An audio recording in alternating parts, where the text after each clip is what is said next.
Here they're poured into the machine. They go through a destoning chamber, which takes any rocks out. Rocks are very bad for the machine. And then they flow into the pulper, or pulped.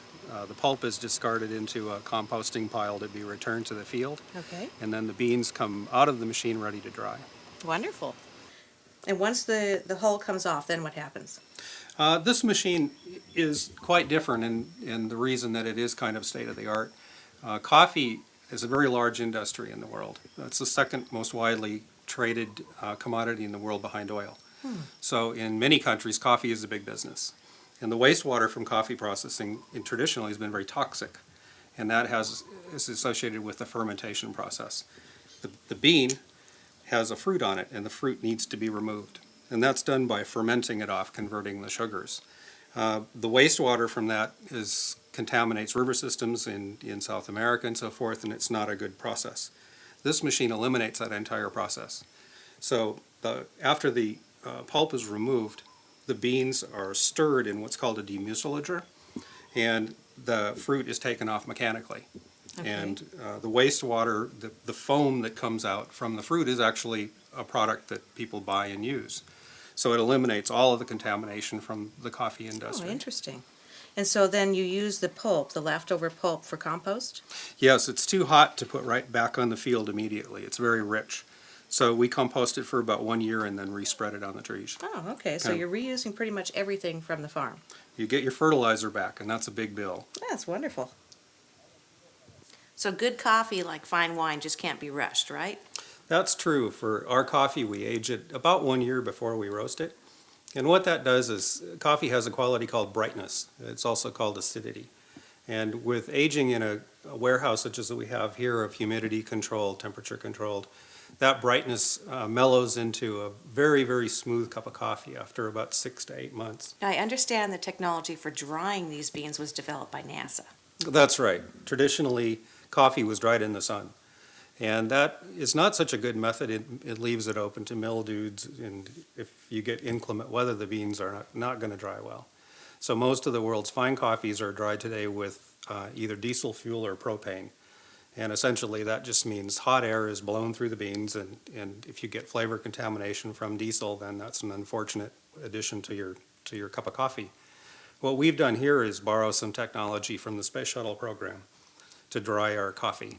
Space Shuttle had a problem of too much moisture inside from the people and very little electricity to get it out. So they gave a grant to the University of Hawaii to solve that problem, and they developed technology for removing moisture with a very, very small amount of electricity. We've adapted that to coffee drying, and today we use low temperature dehydration based on that technology to dry all of our coffee. How long does it take to usually dry a bean? Surprisingly enough, diesel fuel, the fastest way, takes 30 hours, and our dryer also takes 30 hours. But you're using less energy. About 1/4 the amount of energy. And your beans are going to taste better because you don't have that fuel thing going. We think so. So after they've aged in those bags in the other room, they have to be graded Yes. and hulled. Mhm. So these ones have been hulled. Now how do you grade the beans? The beans are graded for size, and we do some of the grading here with hand screens when we're doing small custom roasting. Like this type of screen? Yes, this is, in fact, is a peaberry screen. The peaberry is the smallest and most prized of the Kona beans, and there are screens that catch just that grade. So we'll grade them for large production coffee. We have that state inspected. The state of Hawaii actually has rigid laws about the quality of Kona coffee, and the inspectors not only look at the coffee beans through a microscope, do detailed inspections, they also cup it, which means they brew some and drink it, which is Little probably taste a pretty test. good job. That would be a nice job. Yes. I volunteer. Ah, And then from here, you would roast these as the orders come in. You don't roast until an order actually comes in, correct? that's right. We're a pure e-commerce business, Okay. and as a result, we get our orders every morning on the internet. Just like this one here. Yes, from around the world. They tell you what they want, you roast it to order, That's right. fill the bag, and ship it off? And we only roast on the day that it's shipped. Fresh coffee is very much like a chocolate chip cookie.